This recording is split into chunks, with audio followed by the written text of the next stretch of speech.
Hello friends, welcome to my YouTube channel SKGS point में आप सभी का स्वागत है। आज मैं एक टॉपिक लेके आया हूँ राष्ट्रपति, और आप लोग से यही कहना चाहता हूँ कि आप लोग वीडियो को पूरा देखें, उसके बाद चैनल को सब्सक्राइब करें, लाइक करें, शेयर करें। तो आज हम लोग राष्ट्रपति को पढ़ना चाह रहे हैं, है ना। राष्ट्रपति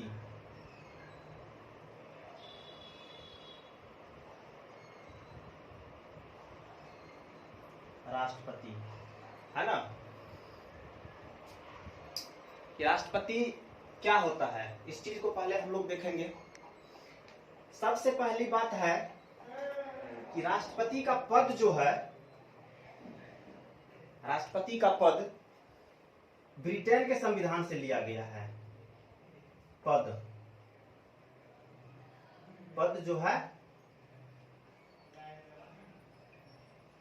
ब्रिटेन के संविधान से लिया गया है, ठीक है ना। राष्ट्रपति का पद ब्रिटेन के संविधान से लिया गया है, और राष्ट्रपति का जो है निर्वाचन, राष्ट्रपति का निर्वाचन जो है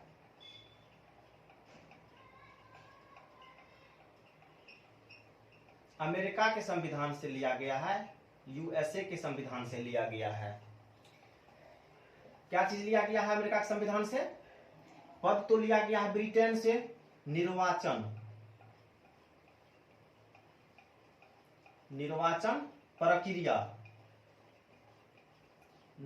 प्रक्रिया जो है USA के संविधान से लिया गया है। और राष्ट्रपति का निर्वाचक मंडल और निर्वाचन प्रक्रिया दोनों में बहुत अंतर है। तो इसका निर्वाचक मंडल जो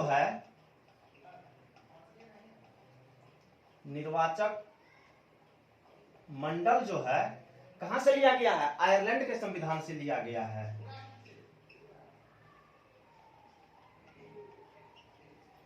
आयरलैंड के संविधान से लिया गया है। इस चीज को आप गांठ बांध लीजिए। ये क्वेश्चन डायरेक्ट पूछता है कि राष्ट्रपति का निर्वाचक मंडल किस देश के संविधान से लिया गया है, तो आयरलैंड से लिया गया है। राष्ट्रपति का निर्वाचन प्रक्रिया किस देश के संविधान से लिया गया है, तो वो हो जाएगा आपका अमेरिका।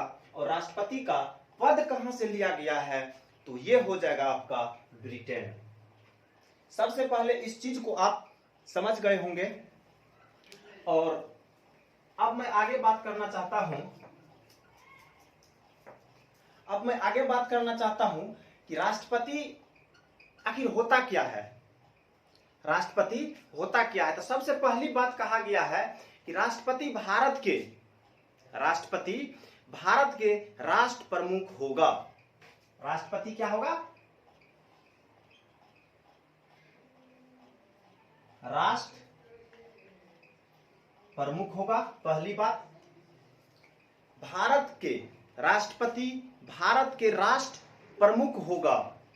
दूसरा बात कहा गया है कि राष्ट्रपति देश का प्रथम नागरिक होता है। दूसरा बात क्लियर हो गया। पहला बात है कि राष्ट्र का प्रमुख कौन होगा? राष्ट्रपति होगा। देश का प्रथम नागरिक राष्ट्रपति होगा। और तीसरा बात कहा गया है कि राष्ट्रपति जो है, राष्ट्र के कौन? राष्ट्रपति राष्ट्र के एकता, अखंडता और संप्रभुता, एकता, अखंडता और संप्रभुता। एकता जो है, ये एकता दूसरा चीज है। ये एकता क्या है कि एक बन करके हम लोग रहें, हम में एकता रहेगा, समानता रहेगा। जब एक होगा तभी समानता होगा। जब तक एकता नहीं होगा तब तक समानता नहीं होगा, है ना। तो एकता, अखंडता और संप्रभुता की बात कौन करता है? राष्ट्रपति। और इसका एकता, अखंडता और संप्रभुता जो होते हैं, ये जो है राष्ट्रपति के प्रतीक होते हैं। क्वेश्चन डायरेक्ट पूछता है इससे, ठीक है ना।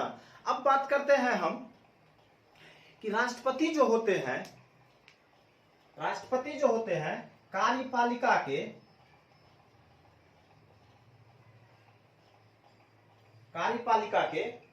प्रधान होते हैं।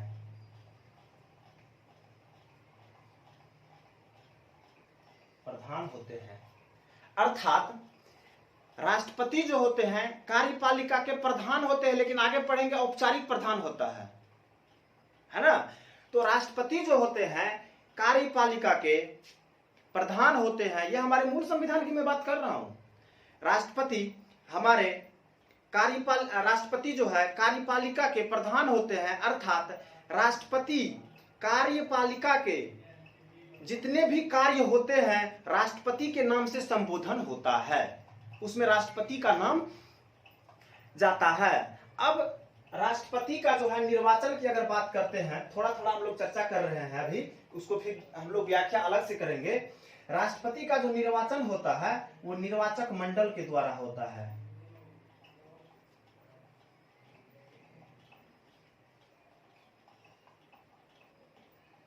निर्वाचक मंडल के द्वारा एकल संक्रमणीय, नहीं इसको छोड़ दो, ठीक है, पहले इसको हम चर्चा कर लेते हैं। राष्ट्रपति जो होता है राष्ट्रपति का जो निर्वाचन होता है निर्वाचक मंडल के द्वारा होता है ना। राष्ट्रपति का निर्वाचन जो होता है क्या होता है, राष्ट्रपति का निर्वाचक मंडल के द्वारा होता है। इसका जो होता है, इसका जो निर्वाचन होता है निर्वाचक मंडल। अब निर्वाचक मंडल की अगर बात आता है, निर्वाचक मंडल कहां से लिया गया था? निर्वाचक मंडल जो है आयरलैंड के संविधान से लिया गया है ना। इसका जो निर्वाचन होता है वो प्रत्यक्ष रूप से नहीं होता है जनता के द्वारा, जैसे हम लोग प्रधानमंत्री को डायरेक्ट चुनते हैं या संसद के सदस्य को डायरेक्ट चुनते हैं। हम लोग राज्यसभा, लोकसभा, एमपी, एमएलए जो भी होता है हम लोग उसको डायरेक्ट वोट देकर के चुन लेते हैं कि हमारा ये प्रतिनिधि है। लेकिन राष्ट्रपति को डायरेक्ट हम लोग निर्वाचन नहीं करते हैं, डायरेक्ट जनता के द्वारा वो नहीं चुने जाते हैं। राष्ट्रपति जो है जनता के द्वारा चुने गए प्रतिनिधि जो होते हैं उसके द्वारा राष्ट्रपति को चुना जाता है ना। तो राष्ट्रपति जो होते हैं वो प्रत्यक्ष रूप से उनको नहीं चुना जाता है, उनको अप्रत्यक्ष रूप से चुना जाता है। राष्ट्रपति को प्रत्यक्ष रूप से नहीं चुना जाता है, उसको अप्रत्यक्ष रूप से चुना जाता है। यहां तक आप लोग का कंफर्म है कि वो राष्ट्र प्रमुख होगा, देश के प्रथम नागरिक होगा, एकता, अखंडता और संप्रभुता तीनों चीज को वो पालन करेंगे और कार्यपालिका के प्रधान होते हैं, ठीक है। निर्वाचक मंडल के द्वारा उसका निर्वाचन होता है। एकल संक्रमणीय मत पद्धति के द्वारा उसका निर्वाचन होता है। क्या चीज के द्वारा? एकल संक्रमणीय मत पद्धति। आगे हम लोग अब चर्चा कर रहे हैं, आगे हम लोग इस चीज को चर्चा कर रहे हैं कि हमारे जो राष्ट्रपति है, ध्यान दीजिएगा, राष्ट्रपति का निर्वाचन तो हो गया। अब मामला ये आता है कि राष्ट्रपति को वोट कौन देता है? आखिर अप्रत्यक्ष रूप से ही चुना जाता है। प्रतिनिधि जो जनता के द्वारा प्रतिनिधि होता है उसी के द्वारा अगर चुना जाता है तो उसको आखिर कौन चुनता है? तो इस चीज पे हम लोग बात करना चाह रहे हैं, क्योंकि इसमें बहुत कंफ्यूज होता है और हर एक एग्जाम में इस चीज को पूछा जाता है और डायरेक्ट क्वेश्चन पूछता है। इसको सबसे पहले जो वोट करते हैं उस चीज पे हम लोग बात कर रहे हैं। पहला बात आ जाता है इसमें, इसके जो लोक सभा के निर्वाचित सदस्य,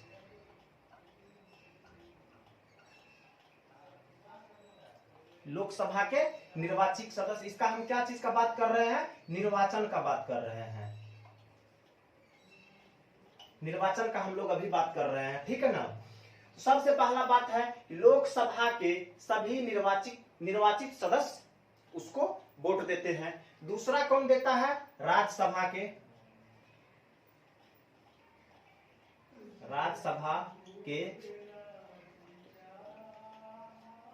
निर्वाचित सदस्य सभी सभी लोकसभा के सभी निर्वाचित सदस्य, राज्यसभा के सभी निर्वाचित सदस्य और राज्य विधान सभा के सभी निर्वाचित सदस्य। अब इसमें वोट कौन कौन देते हैं? लोकसभा के सभी निर्वाचित सदस्य, राज्यसभा के सभी निर्वाचित सदस्य और राज्य विधानसभा के सभी निर्वाचित सदस्य। एक चीज गौर कीजिएगा, इसमें एक चीज कॉमन है, और क्या कॉमन है इस चीज को आप गौर कीजिएगा कि निर्वाचित सदस्य और निर्वाचित सदस्य, यही मामला बड़ा पेचीदा है। ये निर्वाचित सदस्य क्यों होते हैं? क्योंकि राष्ट्रपति के द्वारा राज्यसभा में 12 सदस्य का एंग्लो इंडियन का मनोनयन होता है और लोकसभा में 2 सदस्य का मनोनयन होता है। वो वोट नहीं करते हैं, जो मनोनीत किए जाते हैं वो राष्ट्रपति के प्रसाद पर्यंत पर बने हुए रहते हैं, इसलिए उसको वोट देने का अधिकार नहीं होता है राष्ट्रपति के निर्वाचन में, है ना।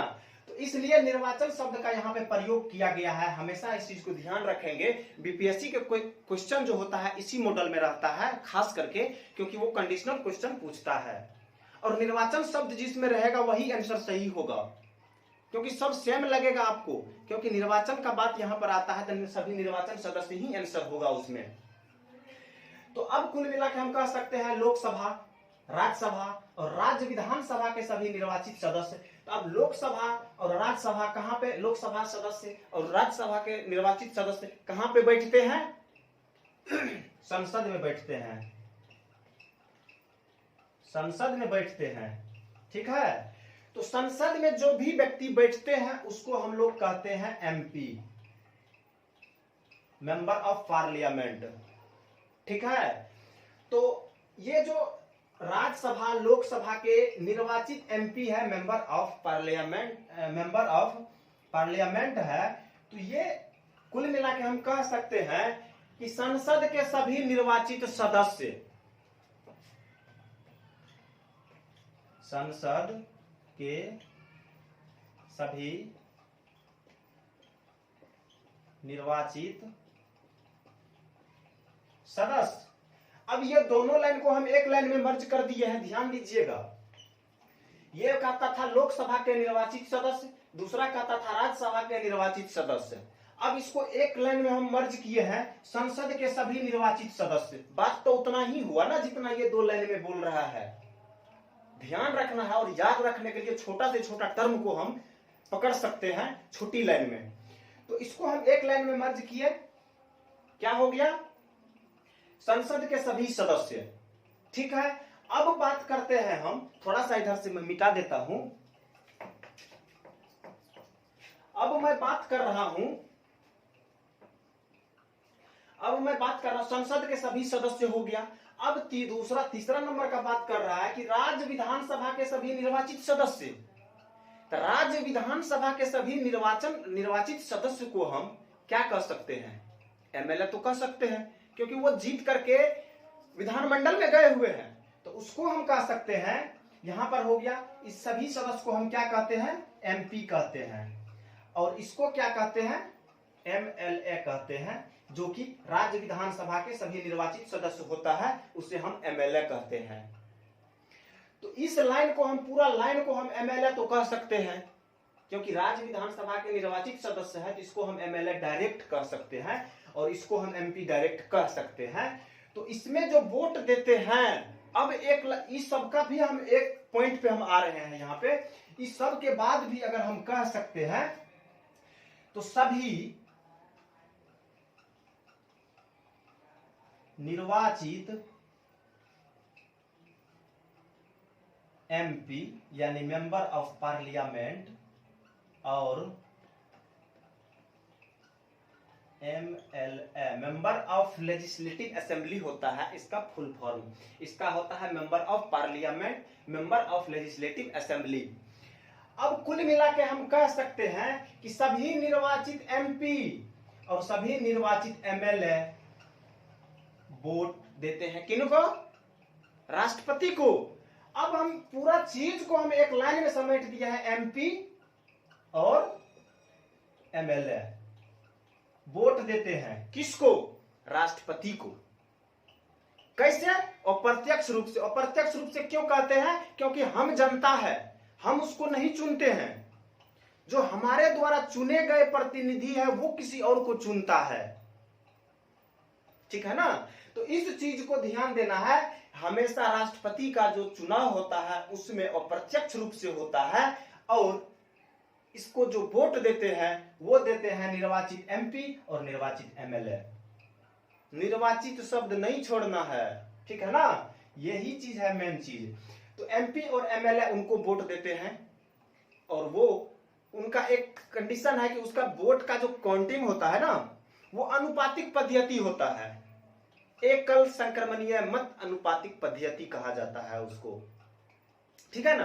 तो ये पद्धति कैसे होता है, इसको कैसे इसका जो चयन किया जाता है, इस पे एक और हम नया वीडियो बनाएंगे और उसमें हम आप लोग को समझाएंगे। बट ये लंबा वीडियो होने की वजह से ये टॉपिक को हमको लगता है कि यहाँ पर ये क्लियर हो गया है। इसमें कुछ पॉइंट भी हो सकता है, जैसे मान के चलिए कि राष्ट्रपति का जो निर्वाचन में मतदान के जो मतदान करते समय जो उम्मीदवार वरीयता क्रम में आते हैं, उसी को जो वरीयता क्रम में आते हैं, जैसे राष्ट्रपति का चुनाव हो गया, उसमें जो वरीयता क्रम में जो व्यक्ति आते हैं, अगर उसका वरीयता ऊंचा रहता है, वरीयता में आगे रहता है, वो वरीय हो जाता है, वरी हो जाता है वो, तो उसको राष्ट्रपति के पद पे नियुक्त कर दिया जाता है, ठीक है ना। राष्ट्रपति के निर्वाचन के संबंध में एक चीज और ध्यान गौर कर लीजिएगा आप। यहां तक तो आप लोग समझ ही गए होंगे, कोई दिक्कत नहीं हुआ होगा, क्योंकि हम लोग टू द पॉइंट बात किए हैं। अब हम बात कर रहे हैं कि राष्ट्रपति का जो निर्वाचन होता है, राष्ट्रपति के निर्वाचन में अगर कोई विवाद उत्पन्न होता है, राष्ट्रपति के निर्वाचन में यदि कोई विवाद उत्पन्न होता है तो उसको समाधान कौन करता है, ये क्वेश्चन डायरेक्ट पूछता है।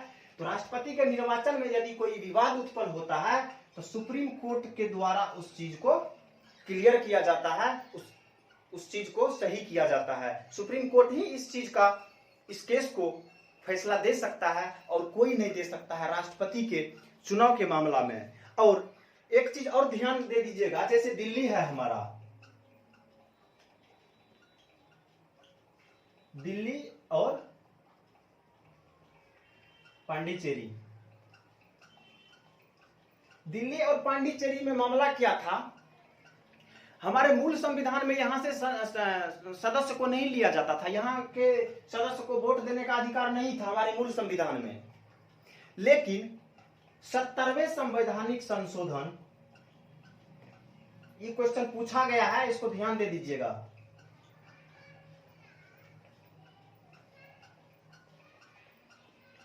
संशोधन 1992 ईस्वी में, 71वें संवैधानिक संशोधन 1992 ईस्वी में जो है, इसको भी शामिल कर दिया गया उसमें, जो कि दिल्ली में 3 सदस्य होते हैं और पांडिचेरी में 1 सदस्य होते हैं, इसको भी शामिल कर दिया गया उसमें,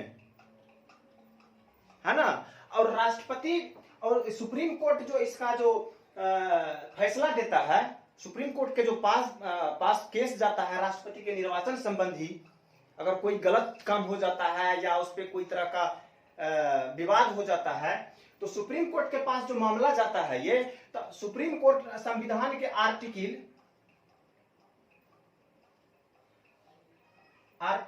71 का प्रयोग करते हुए उस विवाद का समाधान करते हैं। तो हम आशा करते हैं कि यह टॉपिक खत्म हो गया है। आगे हम लोग जो है राष्ट्रपति की योग्यता की बात करेंगे, राष्ट्रपति की शपथ की बात करेंगे, ठीक है ना, अगला टॉपिक में। ये मेरा फर्स्ट टॉपिक है और हम आशा करते हैं आप लोग को वीडियो अच्छा लगेगा और वीडियो को पूरा आप लोग देखेंगे, चैनल को सब्सक्राइब करेंगे, लाइक करेंगे और शेयर करेंगे। और इसी के साथ आप सभी को धन्यवाद।